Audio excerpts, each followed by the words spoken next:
Hey, hey. What's happening, good people? Good people reachable via the interwebs. Hopefully, y'all are doing very, very well today. I am Soul Expression, the humblest of hosts of the Inner Storyteller, the podcast. And welcome in. Please like the video, subscribe to the channels. I do want to one day monetize this podcast, and I cannot do so if the good people of the world, reachable via the interwebs, do not help me via the thumbs up and the subscribe. If you are here, if you are subscribed, then you are in for real conversations about natural law, religion, the good, the bad, and the ugly, and the great, money, anarchy, culture, and how mankind is manipulated from the shadows by forces that do not have our best interests at heart, likely because they are completely evil. And I say we talk about religion, the good, the bad, and the ugly, but we are not bashing faith systems on this channel. We are simply examining the psychological affects and effects of the stories we have the most faith in, the ones we have the most stake in, and how those stories help shape society. That examination sits right alongside an honest look at the current condition of the human family, which is slavery. Government is slavery, good people. And the question we have to keep coming back to is what can actually be improved with a proper understanding of the inner storyteller and how it works. And if any of that makes you a little uneasy, makes you a little angry, or just makes you uncomfortable in any way, please be assured and reassured, rest assured and reassured that although you are 100,000 million billion trillion percent encouraged to stay and confront those feelings, you are also welcome to leave at any time as soon as you like the video. Can't leave without liking the video. You're stuck with me unless you like the video. Now, as you all can see from the thumbnail and the title of the video, today we are talking about the threshold, okay? Hoarding wealth and the religion of monetary value. And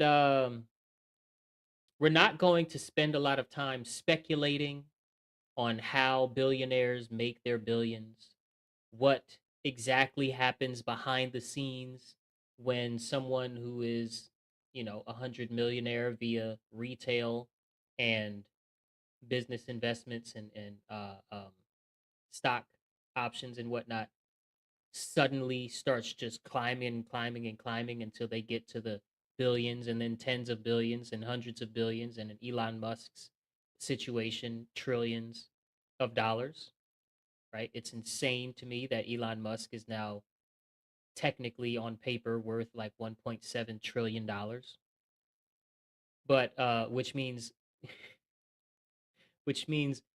1 trillion 700 billion, by the way.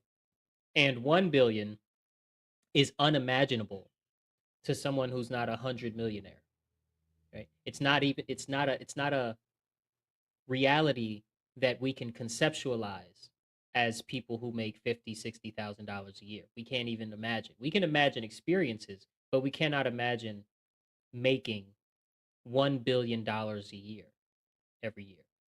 We definitely can't imagine making 100 billion, let alone a trillion and 700 billion every year.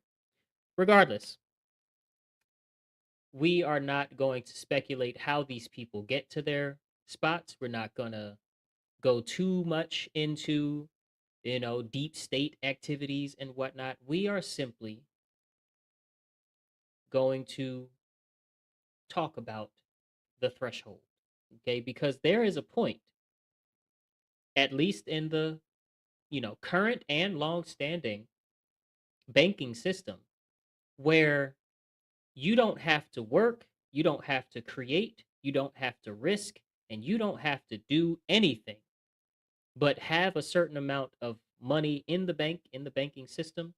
And through the lowest of interest rates, you would be able to live an extremely lavish lifestyle, an extremely luxurious lifestyle, take as many trips, have as many experiences, hire as many helping hands as you want, and you would never have to work again. And anything above that threshold, which is nowhere near $1 trillion, it's you reach this threshold before you can imagine the lifestyle of 100 billionaire. Um, what the anything that you make above the threshold, okay, and that you make every year and you hoard to yourself is simply a power move. It's not anything that you'll be able to do with on this earth, that your kids will be able to do with anything. They won't be able to do anything with it because it's just too much. There's not enough to spend it on. There's not enough. So I want to talk about something today that does not require a lot of speculation, as I've said. It only requires a little arithmetic. Okay? If you do math the old school way, you're going to love this episode. If you do math the new school way, where you got to make boxes and do all of that kind of stuff, well, you might have to watch this twice.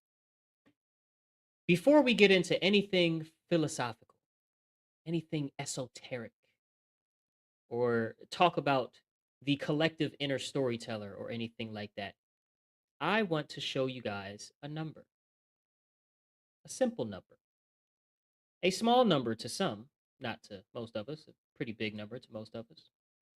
Because once you see this number clearly, a lot of what we talk about on this channel stops feeling abstract and starts to feel like simple, observable reality. So let's get into it. First, let's start where most people are actually living right now, the housing market. Okay? The housing market. Um, the housing market has become close to impossible for an entire generation to enter into. Renting alone is a serious financial strain in most American cities. Families, people with jobs, people working full time, are living in their cars. Families, more than one child sometimes. They're living in motels. They pay for a certain amount of time in a motel and then just re up after that time runs out. They use gym memberships for the shower and for hygiene access because they can't afford stable housing. And this is not a fringe story, by the way. If you look at that one channel, a Homestead Journeys YouTube channel, she has anecdotal story after anecdotal story after anecdotal story. She has hours of content of people on TikTok and Instagram sharing their short stories about this right here. Being homeless, a lot of times by choice, and not being able to afford, housing, and not understanding why rent and other costs are so far away from the wages that we can get while working.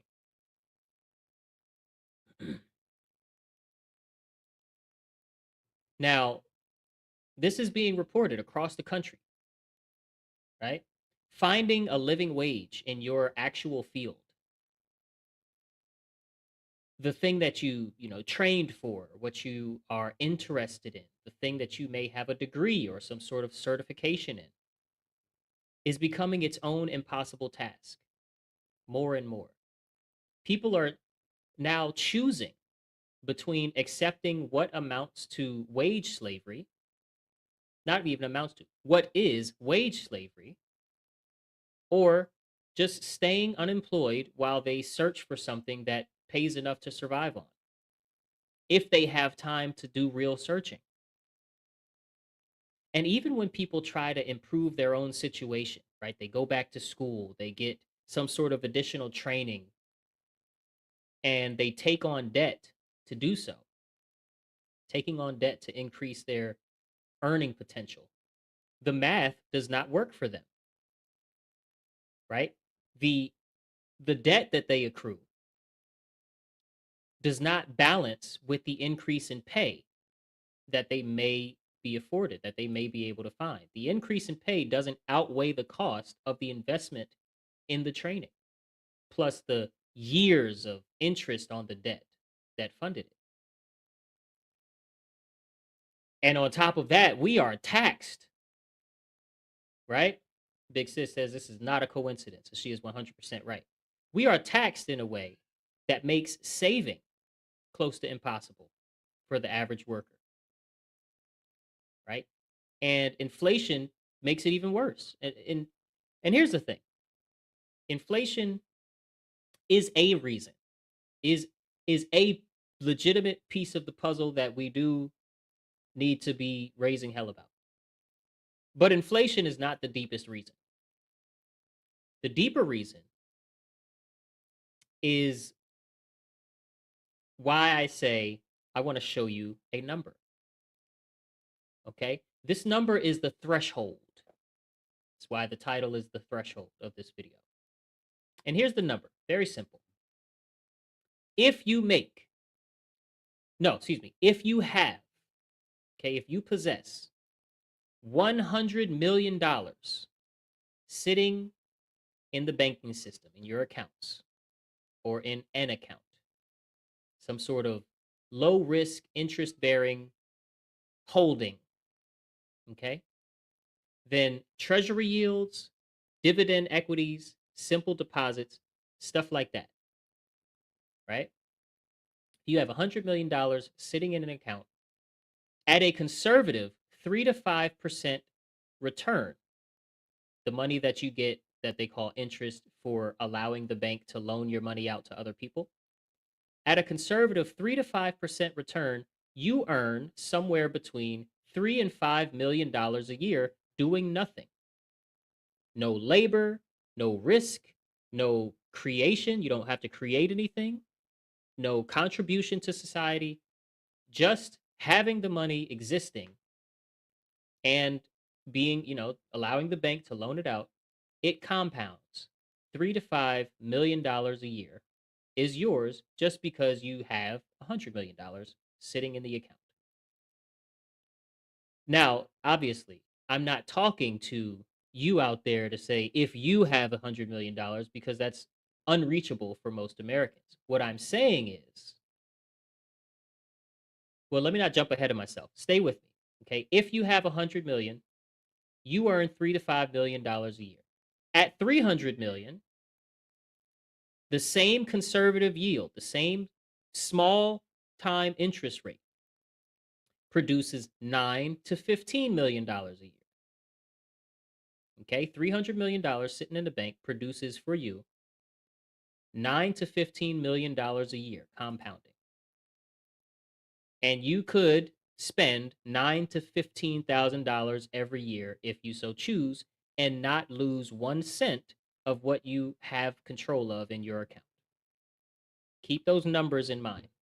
Let that sit for a quick sec. Okay, because where I'm going makes sense, and it's you're not gonna have to wonder why I'm talking to little old you, little old me about hundreds of $1 million in the bank. You'll see where I'm going. 9 to $15 million a year every year, forever. As long as the banking system is what it is, without working another day in your life. You could have rooftop dinners every single night, private chauffeur for every car that you own, as many trips as you could ever want to take, and re-trips. You get to really know the guide out there in the Dominican Republic. You get to learn the language of the people, right? As much help as you could ever want to hire in your estate, as many cooks, as many um, uh, gardeners and hands out making the place look pretty and keeping it dust free as you want to hire. And you can pay them well. You pay them living wages. A life of total material abundance. And the principle meaning the financial principal. This is a currency term. The principal never goes down because the yield alone, $9 to $15 million coming in every year just because of the interest rate, keeps it above. That's the threshold. Okay. Past that point, and really, really, it's about $100 million a year because at $100 million a year, at 4% interest, you get $4 million a year doing nothing. If you can spend consistently $4 million every year, I don't even know what you're doing. Nobody knows what you're doing.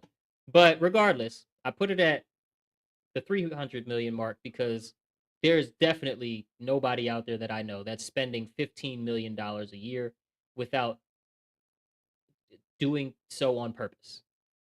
Okay, like trying their best to just put as much currency out into the market as possible.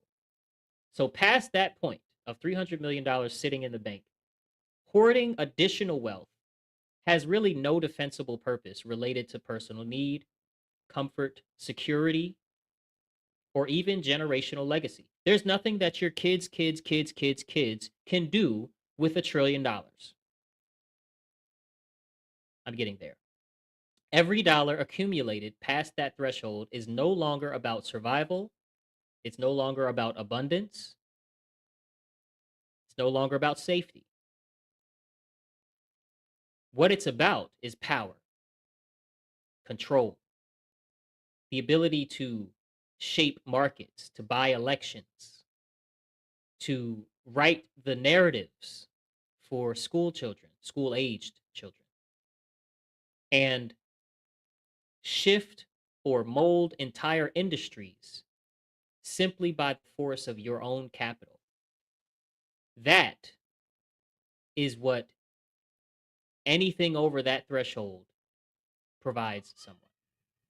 And we're not talking about people, sitting at 100 to $300 million. We are talking about people sitting at the tens of billions of dollars, the hundreds of billions of dollars, right? And as of last week, I said Elon Musk is the first human being on Earth to cross $1 trillion. And again, little old us with our $50,000 to $80,000 a year, we can't even cognize, imagine what it's like to earn $1 billion a year. Tens and hundreds of as a matter of fact, let me detour real quick. How many billionaires live in America? There, y'all get somebody take a guess in the comments. Don't use Google.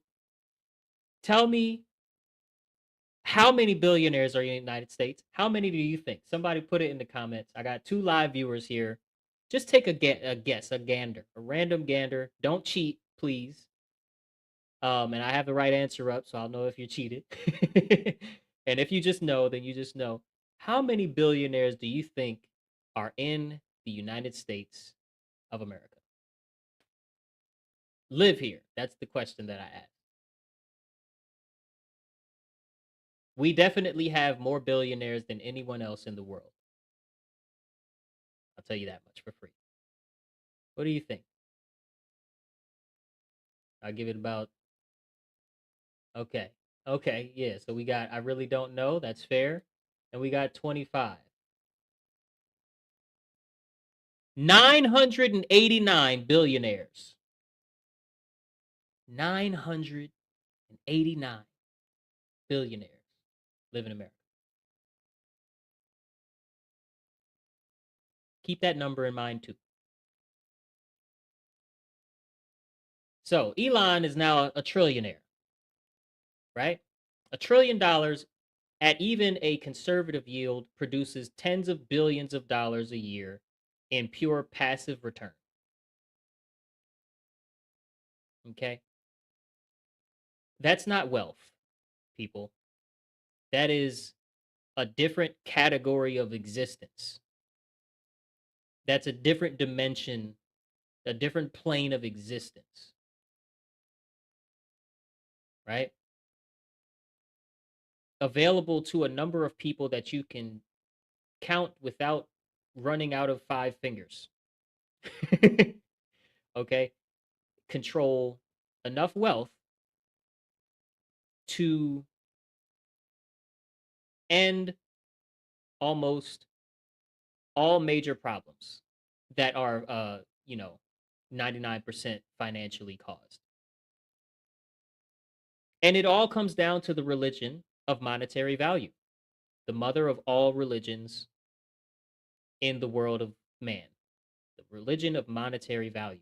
Okay. Of course, if you are unfamiliar with said term, um, I don't know if I came up with the term the religion of monetary value, but I use it a lot, and I don't think it came from uh Mark Passio, who I get a lot of my little phrasings from.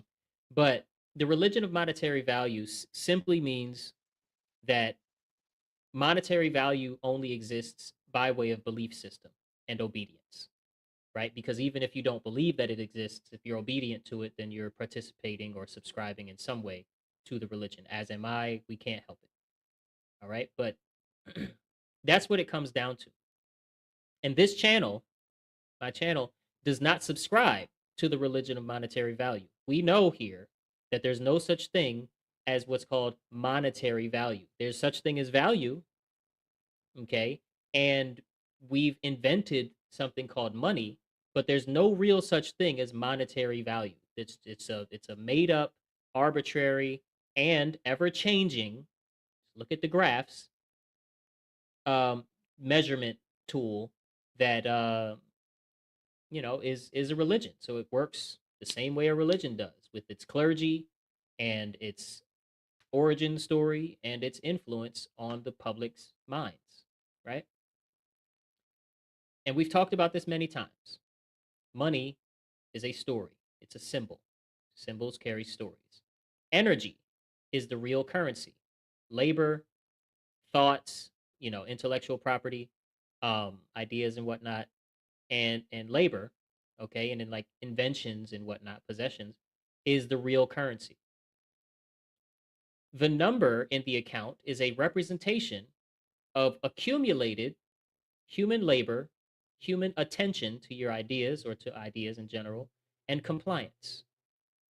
It's not a real fundamental natural thing found in nature, right? Or measurement of something found in nature. It's not that.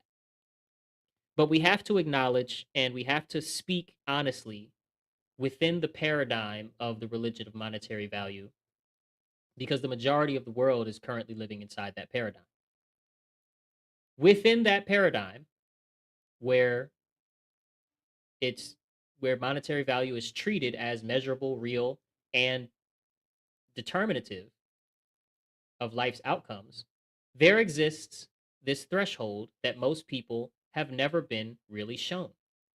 A point past which all additional accumulation provides no increase in genuine human flourishing for the person or even family controlling said wealth or amount, controlling said accumulation.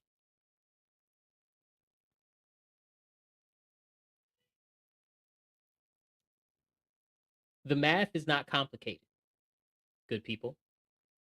It's just rarely shown to people in a way that they can really understand it. Because when you talk about the problem of billionaires or um, the enabling that billionaires do, right? It's hard to it's hard to really conceptualize the impact that even having that amount of wealth hoarded to yourself, like what that actually does in the world. Okay, so let's talk about why hoarding past the threshold is a huge problem in plain language. And it is my position that all billionaires in their silent oh, hope you can still hear me. In their silence, in their excuse me, in their inaction, in a lot of their actual actions. Okay, Peter Thiel, we're talking to you. Bill Gates, we're talking to you. Um, and a whole lot of others, right? in their lack of a spine to use their wealth in ways that are humane and morally correct.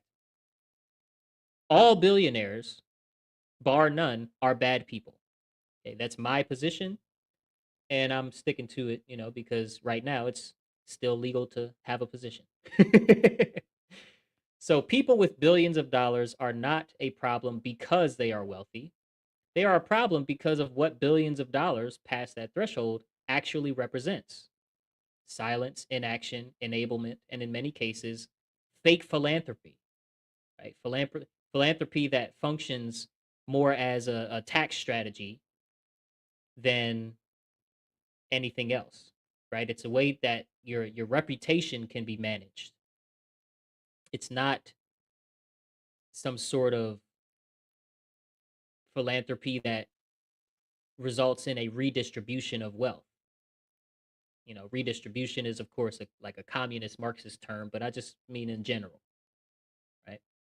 Because we're not communists and Marxists over here either. We're not like what do they say? What's good for the I'm not even gonna anyway.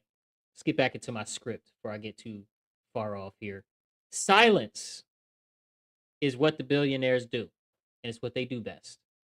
Okay, silence, because the people holding as much capital as $1 billion or more rarely use their platform, their access, or their resources to address any structural conditions producing homelessness, wage stagnation, the housing crisis or crises, or a lack of people's ability to get like medical care. Any of these glaring problems that seem 100% or 98% financially based, built on the foundation of inflation and financial crises, they don't do anything. They don't say anything.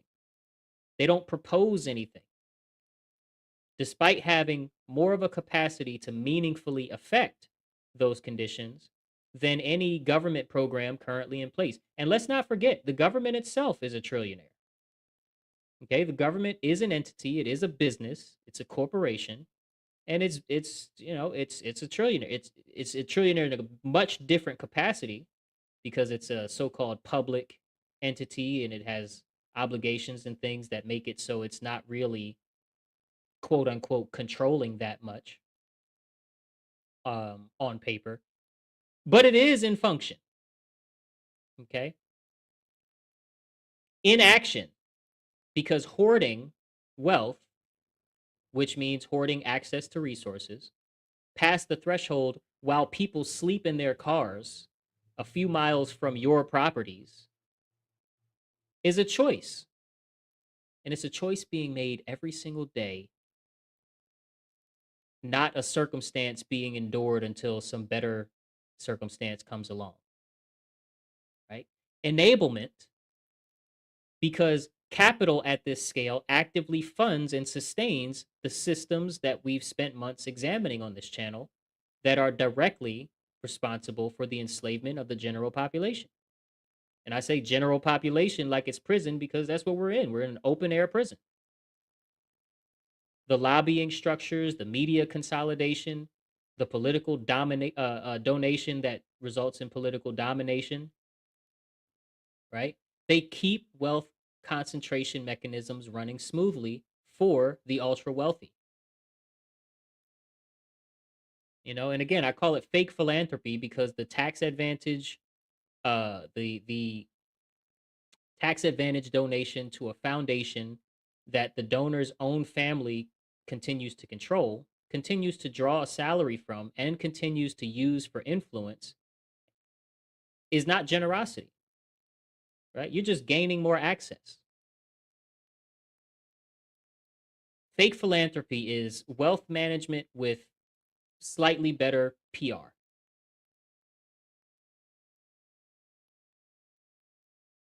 And how do these people even make their money? How do you how do you even get to billions and billions and billions of dollars, right? Is it really possible to, through, selling a product, selling a bunch of products, being in real estate, or being an OnlyFans model or whatever, making a few millions of dollars and then investing that money? Is it really possible to invest your way to $1 billion from, let's say, 2 or 3 million? Is it really, really possible? And I'm sorry I threw that OnlyFans reference in there. I just thought about, people that got a lot of money that, it's a common thing. I'm just kidding, though. I'm just kidding. I don't promote pornography. I'm just saying. They do exist, okay? Um, Nobody becomes a billionaire through clean hands. That's the point. Nobody becomes a billionaire with clean hands. It's not something that really tends to work out. And I'm not saying every billionaire is a criminal in the same way that the worst of the criminals are, right? I'm not saying every single one participates in the same crimes or even promotes them or is even okay with them in their mind. What I'm saying is the structural reality of accumulating that much capital requires connections. It requires deals, relationships that the general public will never see, okay? And would never approve of if they did see it. And somewhere along that path towards billions and billions of dollars, well before you reach billionaire status, there appears to be a point where someone becomes aware of what is and is not acceptable for them to say and do publicly, who they are allowed to endorse for some sort of public office, what they are allowed to endorse as far as products and lifestyle choices, right? You remember how they came at Joe Rogan for him saying that ivermectin is a better choice than remdesivir for treatment of the COVID stuff? You become, and this was, he might be, he might he let me ask Google, is Joe Rogan a billionaire? Because he wasn't when that happened. Is Joe Rogan a billionaire yet?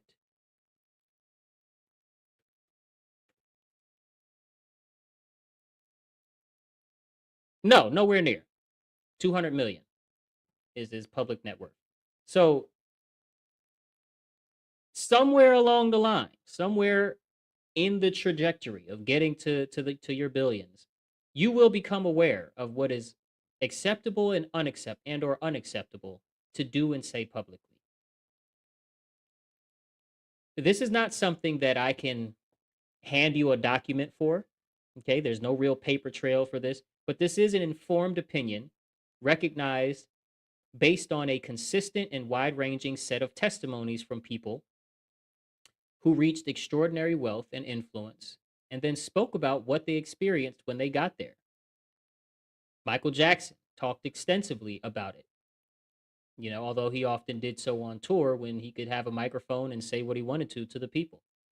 Prince talked about it and fought for, I think, over 20 years, like fought for decades, definitely a decade, if not more, over the control of his own name and his, his music masters, the track masters from his music, because of what that control system represented.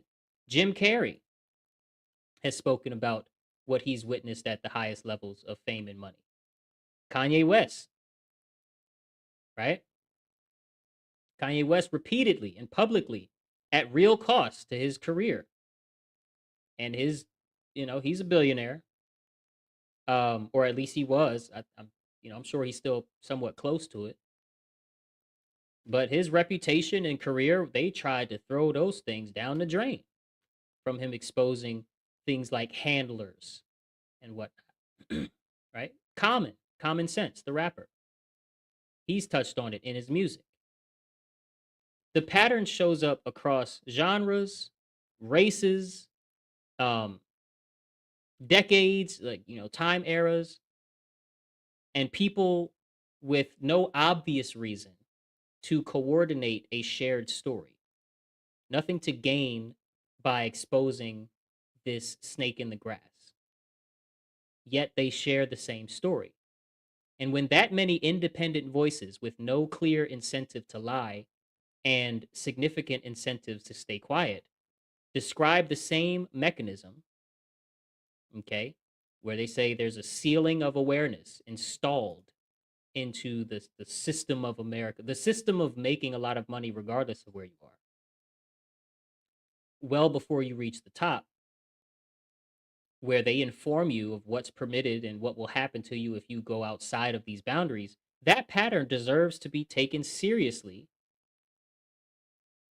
as as a pattern, right? Not necessarily proof of something specific. You don't have to tell yourself you know exactly how it happens, but you can say, "Well, I recognize this pattern when I see it,"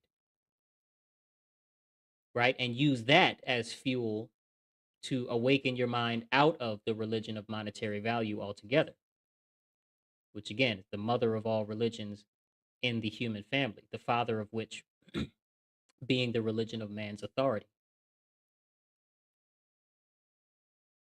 What this means for the inner storyteller. So here's where this connects to everything else that we discuss on the channel, right? The collective inner storyteller has been trained to treat extreme wealth as evidence of virtue, as evidence of intelligence and hard work for a lot of people. For some, for others, let's say on the strong political left in America, the collective inner storyteller has been trained to see extreme wealth as automatically evil in one way, right? Regardless,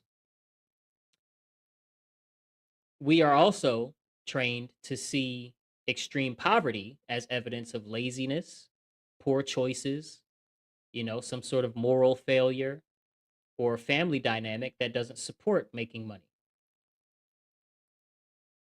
Neither of these stories are true, right? That story does enormous work for people holding wealth past the threshold in order for them to stay exactly in their position because it makes the hoarding of the wealth feel earned rather than examined. But the math, okay, doesn't care about that story. So they say numbers don't lie. The math simply shows what is possible at certain thresholds of accumulation.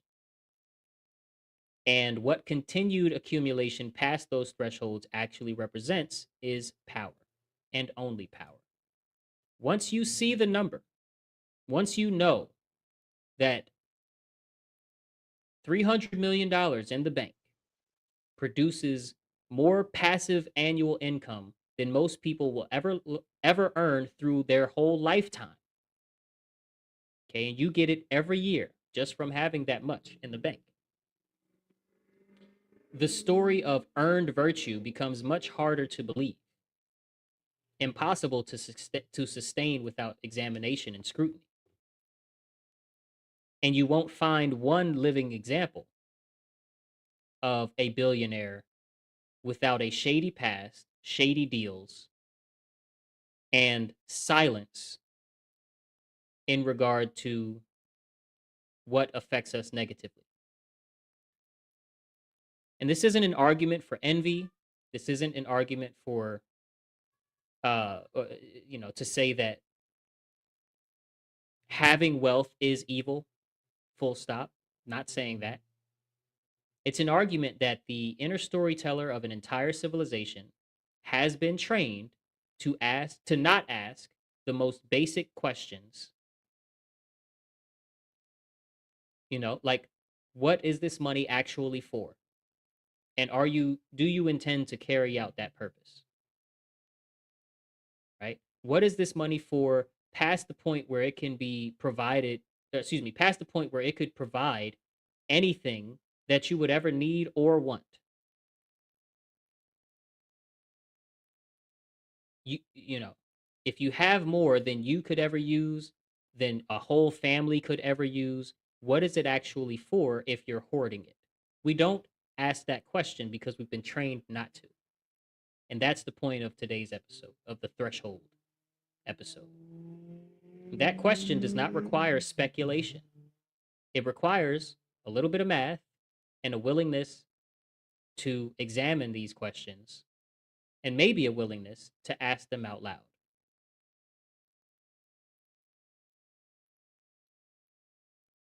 What story are you willing to live?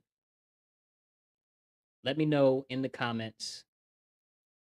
Hoarding masses of resources or masses of money, which is access to resources, becomes a status on its own.